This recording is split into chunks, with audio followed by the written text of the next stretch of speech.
Iniciando mais uma aula, vamos lá, Bia, nós hoje vamos trabalhar um período da Era Vargas bem polêmica, né? Que é o Estado Novo, que é o momento que Vargas dá um golpe, né?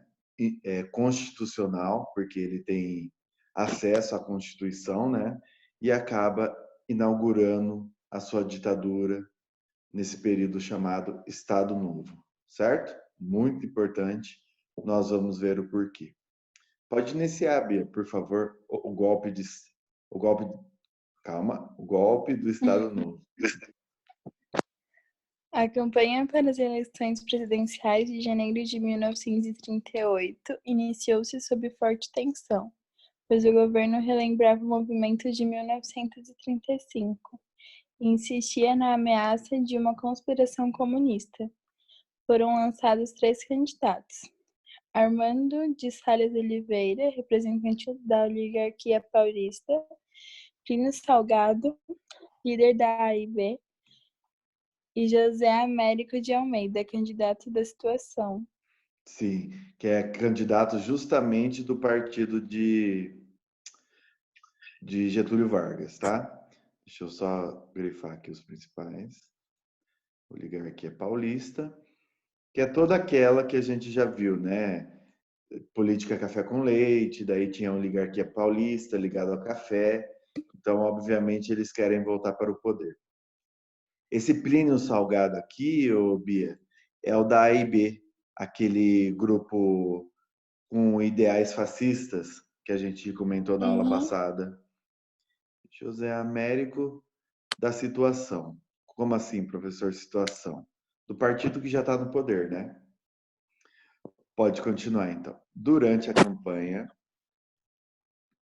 Durante a campanha, Vargas agiu com aparente neutralidade, pois nada fez para promover o candidato oficial nem se mostrou simpático às demais candidaturas. Na verdade, ele preparava o golpe de Estado que asseguraria sua permanência no poder. O pretexto veio com o anúncio de um suposto plano de insurreição comunista, em setembro de 1937, que ficou conhecido como Plano Cohen. Forjado pelos integralistas, o plano foi divulgado nos principais jornais do país. Sobre o assunto, veja a seguir. então, Bia, realmente Vargas não queria sair do poder, né? Ele achou um pretexto para conseguir manter no poder, que era esse suposto plano comunista, né? Que daí foi chamado de Plano Cohen, tá? E obviamente que Vargas tinha um contato muito forte com os integralistas, porque a ideologia era parecida, né? Ambos extrema direita, certo? E daí o que aconteceu? Esse plano que eles forjaram foi divulgado, inclusive internacionalmente. Eles ganharam apoio porque essa briga entre comunismo e o capitalismo não era dessa época, vinha de muito tempo, né? Então, o que acontece? Eles acabam armando esse contexto todo que nós estamos vendo agora para o Vargas ir lá e dar um golpe de Estado, né? Para justamente ele continuar no poder, certo? Certo. Quer tirar um print? Nossa, hoje que eu tive essa ideia, não sei se você está fazendo isso, mas essas partes aqui que eu estou grifando, você quer tirar um print? Ou tirar uma foto? Ah, pode ser. Sim, vamos a partir de hoje fazer isso, que daí fica mais fácil. Eu sei que tem um vídeo gravado, mas é bom ter um material também para fazer uma leitura depois e tudo mais. Aham.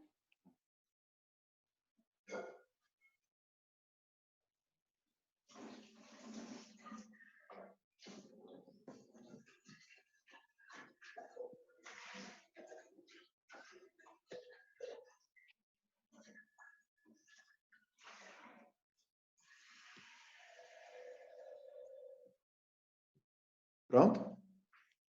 Pronto. Ah, sim. Vou apagar então.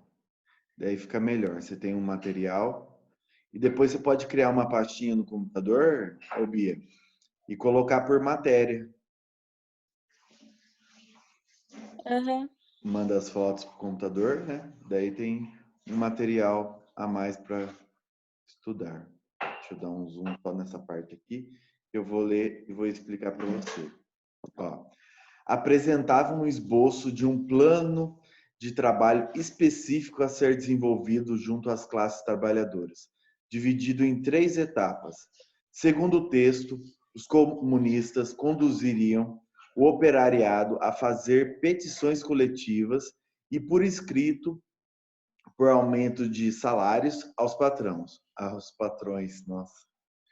Como primeiro passo para criar na massa proletariada brasileira os reflexos da solidariedade e disciplina e despertar nas mesmas a combatividade que lhes falta.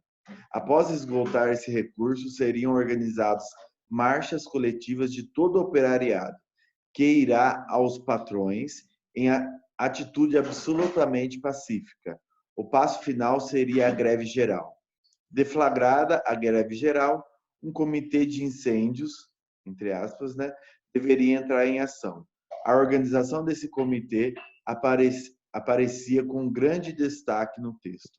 Paralelamente à greve e ao incêndio de prédios públicos, ocorreriam manifestações populares no centro da cidade e nos bairros elegantes e plutocratas. A descrição dessas manifestações era assombrosa. As massas deverão ser conduzidas aos saques e às depredações, nada poupando para aumentar cada vez mais a sua excitação. Então, então, Bia, nada mais é que ele criou um momento de caos, né? Ele levou essa informação para a população e isso criaria um caos, né? Criaria uma visão de que os comunistas tomariam o poder através de violência, que é isso que nós acabamos de ler aqui. Teria 3 etapas que acabou de falar aqui no texto, e isso chegaria ao golpe comunista. Mas como a própria apostila fala, ô Bia, ó, forjado, tá? Então, vários documentos históricos levaram a que o Plano Cohen é uma coisa forjada, é um pretexto, né? Foi um pretexto para Vargas continuar no poder. E como o comunismo ele era algo que deixava a população, né, principalmente a elite, assustada, ele usou disso, certo?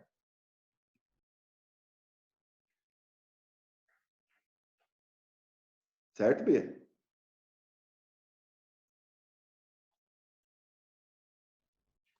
Certo. Ah, sim. Olha essa charge aqui, ó, que fizeram na época, o Bia. Ali, ó. Charge de Belmonte sobre o plano COI e o golpe do Estado Novo. Aí, Vargas teve uma ideia, né? Foi lá, botou fogo e nesse local aqui, a população ficou super assustada, né? Ele mesmo vai lá, apaga o incêndio e acaba no braço do povo. Então, o plano COI foi visto como isso, né? Ele mesmo coloca fogo, traz o problema para a sociedade e ele mesmo vai lá, faz uma solução, que seria o Estado Novo, e acaba nos braços da população. Certo? Uhum. Leia ali embaixo para mim. Com a divulgação. Com a divulgação do falso plano comunista, o Congresso aprovou a decretação do estado de guerra. Dessa forma, apoiado pela cúpula das Forças Armadas, por intelectuais e pelos integralistas, Vargas deu um golpe de Estado em novembro de 1937. Muito bem. Quem queria apoiar Vargas? Justamente quem colocou ele lá. Forças Armadas, intelectuais que realmente desenvolviam uma teoria anticomunista.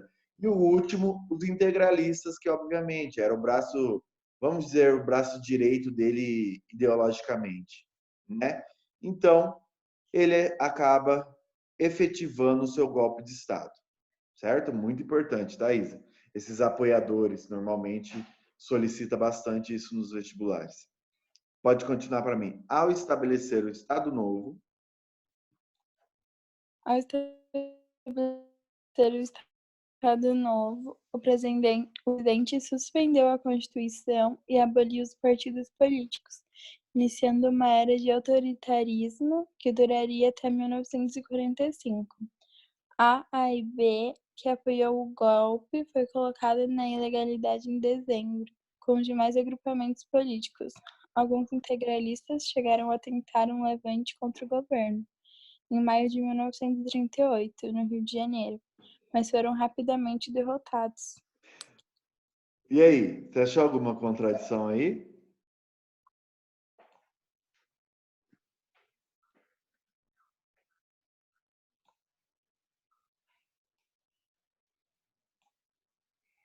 Pense comigo.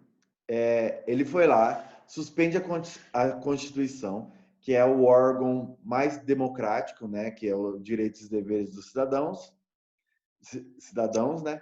Daí ele acaba abolindo partidos também e começa um governo autoritário. A e B, né, que são os integralistas, eles acabam sendo colocados na ilegalidade, Bia.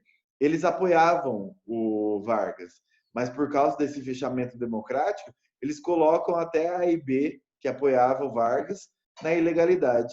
Eles tentam fazer um plano, né, contra o Vargas, mas acabam sendo derrotados, certo? A contradição é essa, é que ele colocou na ilegalidade até quem defendia ele. Pode tirar um print dessa foto, não sei, dessa partinha aí que... Oi? Já tirei. Ah, tá. Então vou apagar. Entendeu essa parte? Aham. Muito bem. Contradições, né? Como que Vargas persegue quem apoiava ele, né?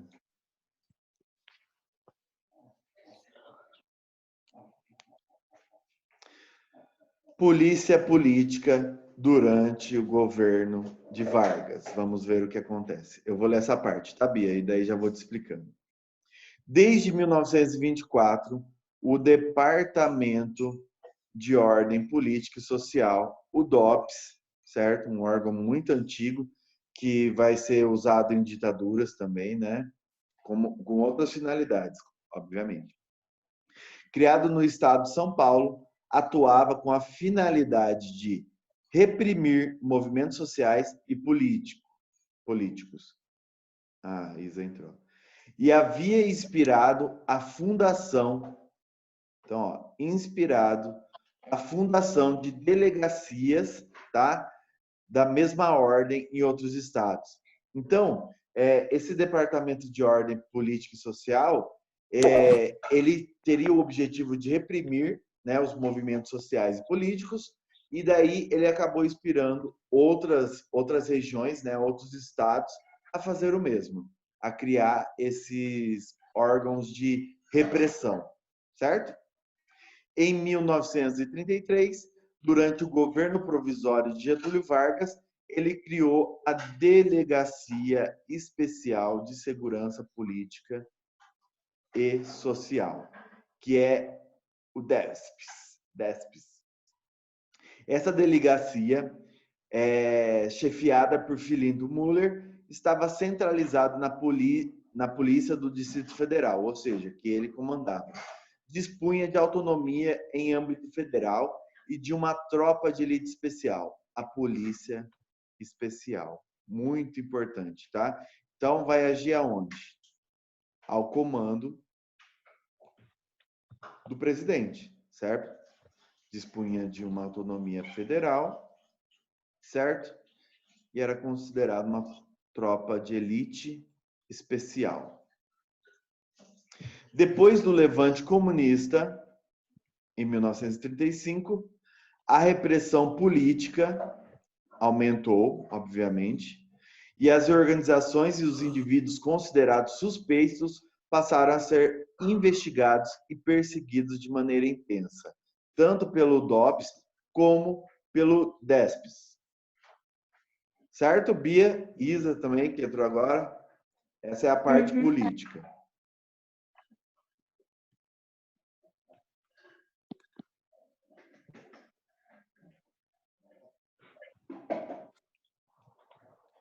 aí, antes de tirar a foto.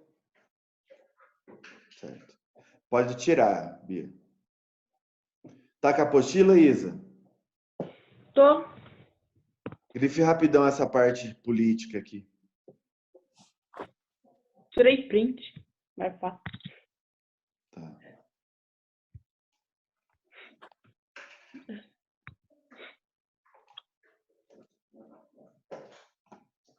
A última parte aqui, ó.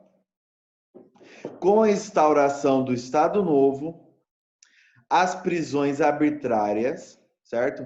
Censura e tortura de prisioneiros tornaram-se práticas comuns. Aí, gente, com o fechamento democrático, isso daqui se torna cada vez mais comum. Além disso, a polícia política brasileira procurou trocar informações e métodos com a Gestapo alemã. Nossa, gente, né? Polícia política brasileira começou a trocar informações e métodos com a Gestapo. Gente do céu, né? A polícia brasileira começou a trocar informações e métodos de como agir com a Gestapo nazista. Então, vocês estão vendo a que nível chegamos, né? A aproximação inclui uma viagem de representantes brasileiros à Alemanha nazista para trocar experiências.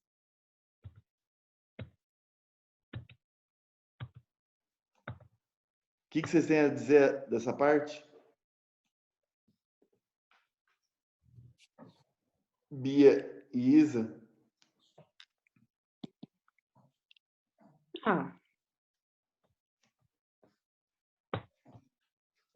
Não sei. O Brasil vai lá e pega influências de como censurar, torturar, né? E métodos de prisões com a Alemanha nazista para aplicar no Brasil.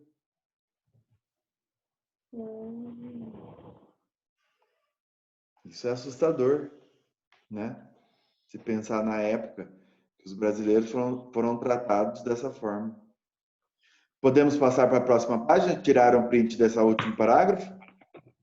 Sim. Tá bom. Sim. Agora as atividades. Olha lá. Estado Novo à ditadura varguista. Leia para mim, Isa. Imediatamente. Tá.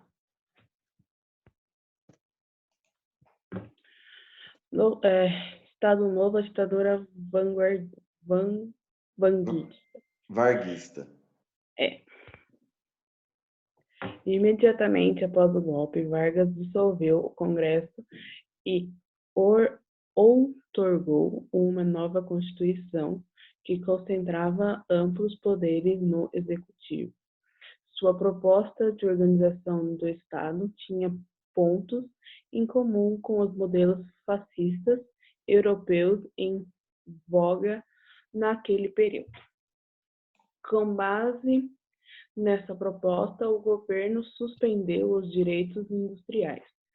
Individuais. A autoridade dos estados subordinou os poderes legislativos e judiciário ao executivo, instituiu a pena de morte e proibiu as greves e o lockout, paralisação da produção por iniciativa do empregador.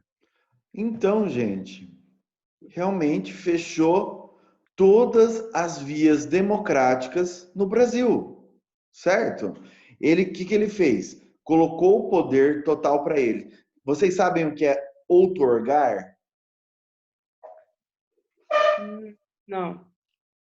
Sabe, Bia? Não.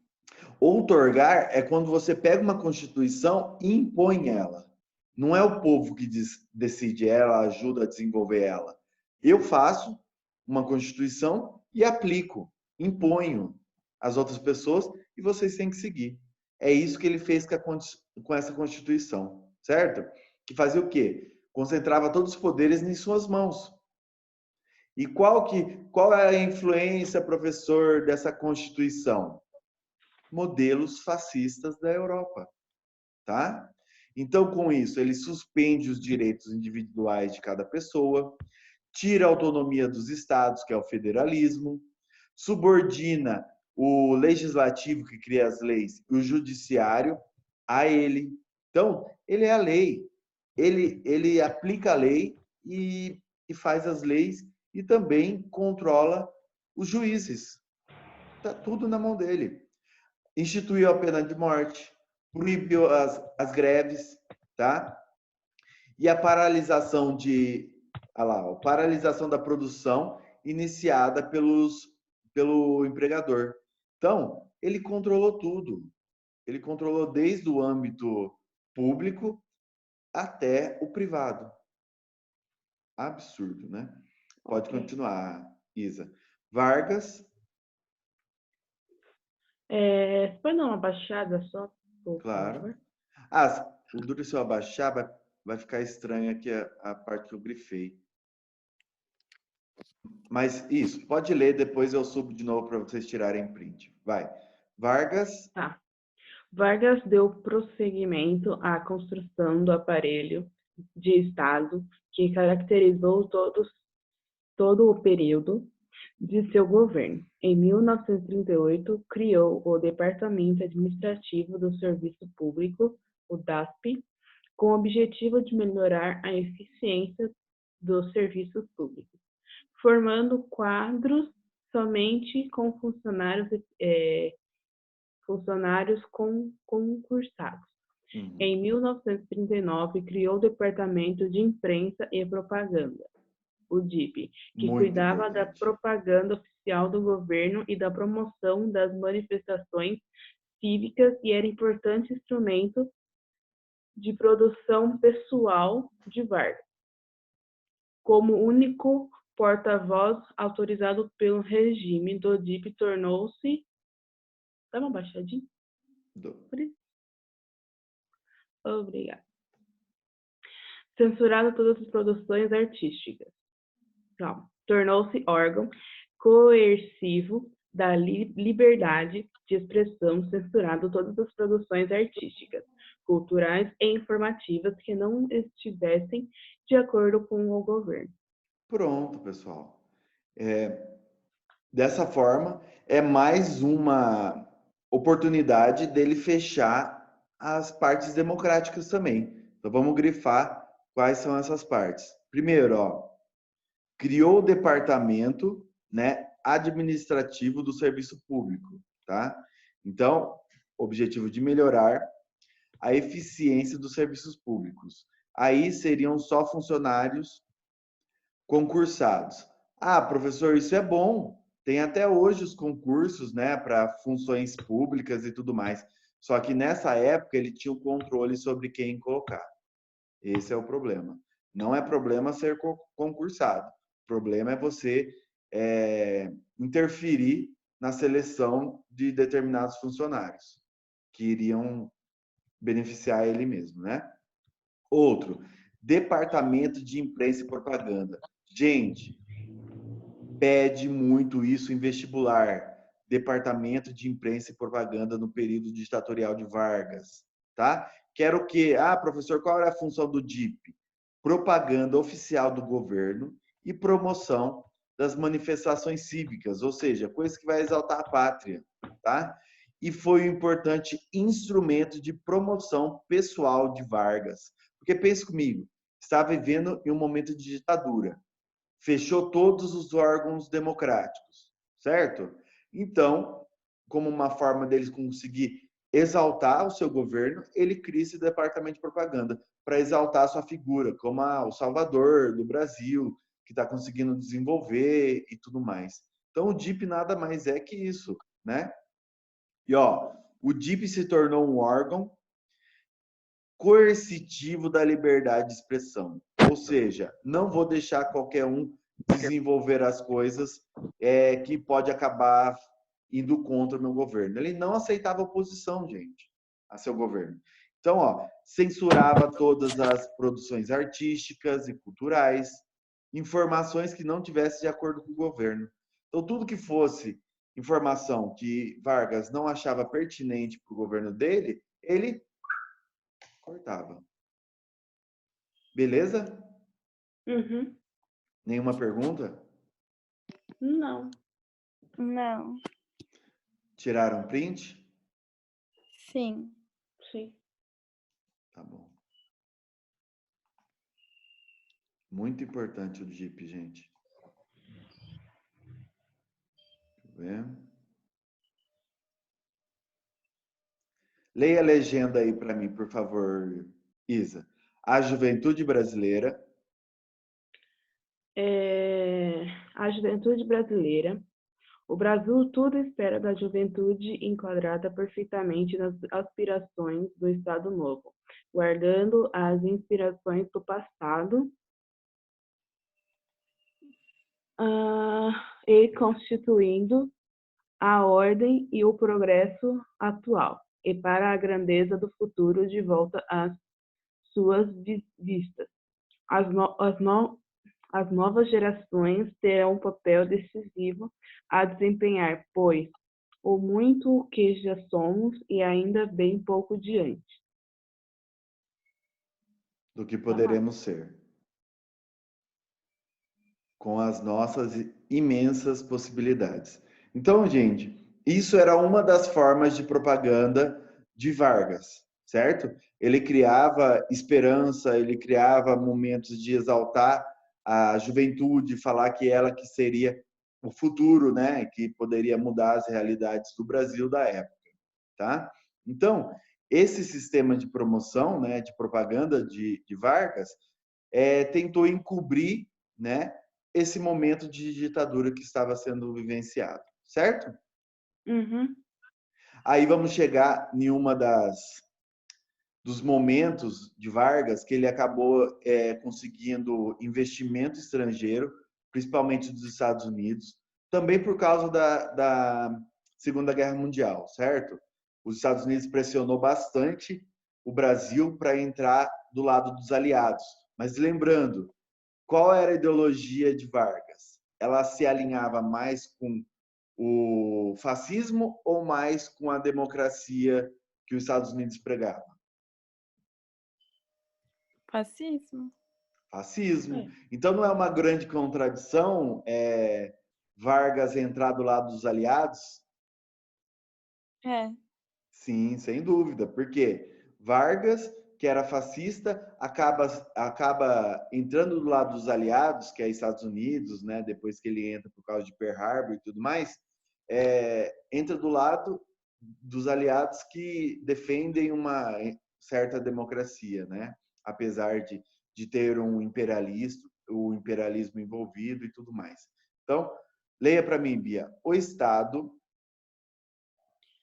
O Estado passou a realizar investimentos diretos na economia, assumindo os papéis de interventor e empresário, e procurou substituir as importações pela produção interna e estabelecer indústrias de base no país. Nesse período, o governo criou a Companhia Siderúrgica Nacional, a Companhia do Vale do Rio Doce e a Companhia Hidrelétrica de São Francisco, além de investir no setor de transporte e interferir no mercado e no setor financeiro. Foram fundados ainda o Conselho Nacional do Petróleo e o Instituto Nacional do Mate, em 1938, o Instituto Nacional do Sal, em 1940, e o Instituto Nacional do Pinho, em 1941. Então, realmente, gente, essa intervenção na economia funcionou também, né? Vargas acaba injetando no Brasil, obviamente que é um investimento estrangeiro, né? Ele acaba colocando isso na parte de siderúrgica, produção de metal, né? Vale do Rio Doce, mineração. Se quiserem puxar uma setinha em cada uma dessas para vocês entenderem para qual que é o objetivo dessas companhias, tá? A siderúrgica nacional, então, produção de ferro não, produção de aço, né? Metal. Vale do Rio Doce, mineração. e hidrelétrica, produção de energia. Certo? Certo.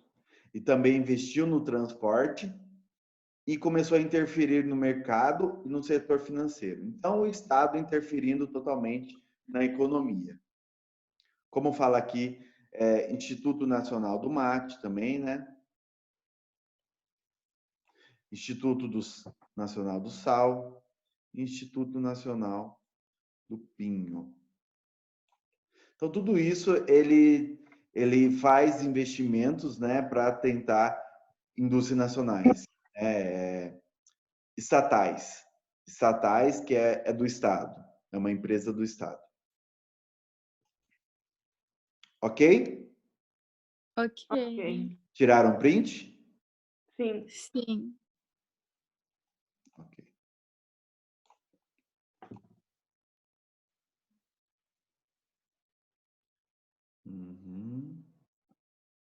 Deixa eu ver quanto tempo. Nossa, não apareceu os 10 minutos finais ainda. Ó, aqui ainda tem o fim do Estado Novo. Apresentação de estudantes durante a cerimônia em homenagem ao Estado Novo. Olha o trabalho que eles faziam nas escolas também, gente, no Rio Grande do Sul. No regime autoritário de Vargas, os ideais de patriotismo, ordem e disciplina tornaram-se base do governo. Aí, gente, né? Eles fizeram essa exaltação até nas escolas. Os livros didáticos trabalhavam isso, né? Trabalhavam a disciplina, trabalhavam o patriotismo, a ordem. Então, importante. Foi uma forma de controle também, né? Fim do Estado Novo, Bia, por favor. O envolvimento brasileiro na luta contra o nazifascismo durante a Segunda Guerra Mundial, com o envio de homens da Força Expedicionária Brasileira para ajudar as forças aliadas, impulsionou uma série de manifestações contra os países do eixo. No entanto, essas mesmas manifestações acabaram se transformando em atos contra o Estado Novo, pois o Brasil havia lutado na guerra a favor de regimes democráticos, mas era governado por um regime ditatorial. Diante dessa incoerência, a oposição afirmava: se a liberdade foi defendida lá fora, que seja respeitada aqui dentro. A pressão crescente levou o governo a marcar para 2 de dezembro de 1945 a realização de eleições gerais. Contradição novamente, né? O governo de Vargas passou por muitos momentos de contradição, né? Imagina, aqui a Constituição que Vargas colocou, outorgada, era características fascistas. Então, o Brasil estava lutando ao lado dos aliados, né? Contra o fascismo na Europa. Então, que contradição é essa?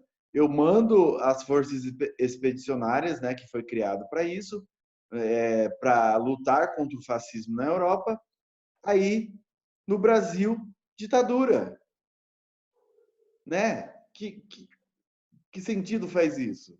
Então, a oposição no Brasil começa a contradizer não, a criticar essa situação do Brasil. Como que estamos lutando fora a favor de regimes democráticos se no nosso próprio país está vivendo uma ditadura militar? Sacaram? Sim. Ok. Então, deixa eu só grifar para vocês.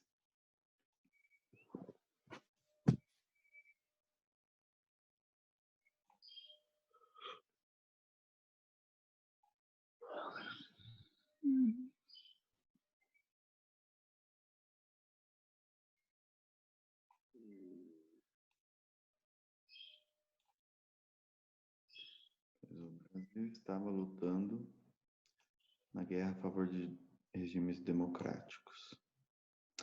Porém, era governado por um regime ditatorial. Pronto. Podem tirar print.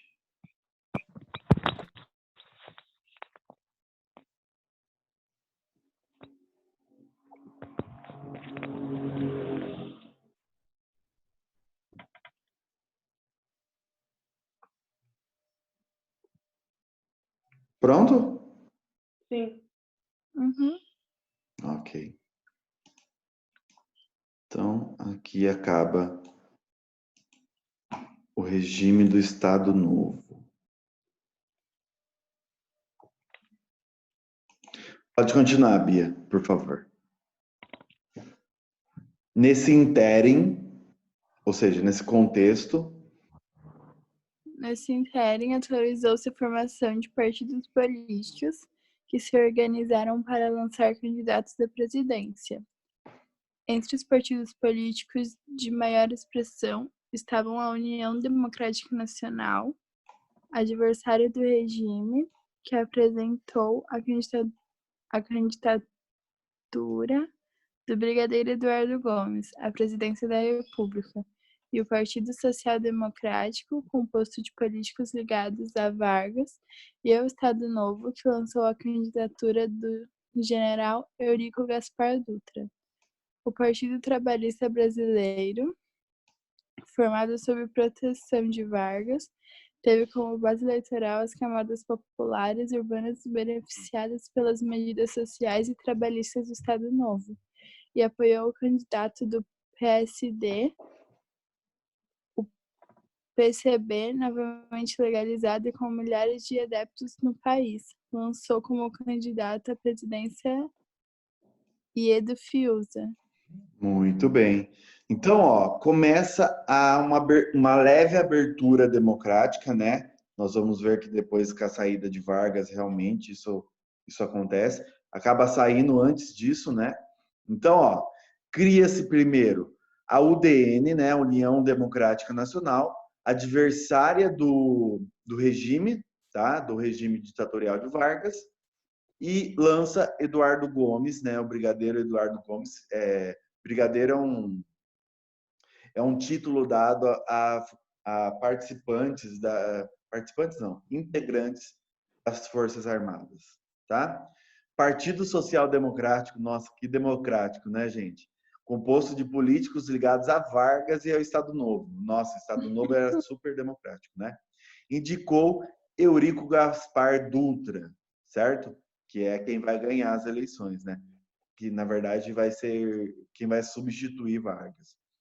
Partido Trabalhista Brasileiro, lembrando que Vargas fez muitas mudanças, leis trabalhistas, então, obviamente que os trabalhadores, apesar da ditadura militar, apoiam Vargas, tá? Então, proteção de Vargas, essas camadas populares acabam apoiando o PSD, né, de Gaspar Dutra para ganhar, certo? E o PCB, que é o Partido Comunista do Brasil, ele novamente é colocado na legalidade, ele pode existir e lança, né, na presidência Iedo Fiuza, certo, gente? Estamos começando a abrir a participação democrática aqui. Alguma pergunta? Não. Pode continuar, então, Bia. Diante da abertura política. Diante da abertura política, a posição indefinida de Vargas em relação ao apoio a algum concorrente dava margem a especulações sobre sua possível candidatura nas eleições. Nesse contexto, em 1945, emergiu o queremismo, movimento popular apoiado até mesmo por dirigentes do PCB, anistiados como Luiz Carlos Prestes, que defendia a convocação de uma constituinte com Vargas no governo. Sobre a natureza polêmica desse movimento, leio o texto pode subir um pouco? A historiadora Não Michele sei. Macedo. Por favor. Só um minutinho. Então, gente, ó, o que acontece? Vargas não definiu quem ele iria apoiar, tá? E a última vez que ele fez isso deu o Estado Novo, né? Que ele não quis apoiar nenhum candidato, não fez nenhuma propaganda dos candidatos que ele queria apoiar. Então, surgiu o querenismo, muito importante, gente. Movimento popular apoiado até mesmo pelos dirigentes do PCB anistiados, como Luiz Carlos Prestes, lembra? Que eu falei para vocês que a esposa dele foi levada para Alemanha nazista e acabou morrendo nos campos de concentração. Então, o que acontece? Eles queriam uma nova Constituição, mas queriam Vargas no governo, né? Meio contraditório, né? Como que o Partido Comunista vai apoiar uma pessoa que perseguia o comunismo, né? Então, meio contraditório. Tiraram um print dessa parte? Sim. Uhum. Então, gente, ó, eu só vou fazer o seguinte. Eu vou finalizar esse vídeo para não ficar um vídeo muito grande, para depois vocês estudarem e tudo mais. Já vou enviar um novo lá, ok? Ok. Ok.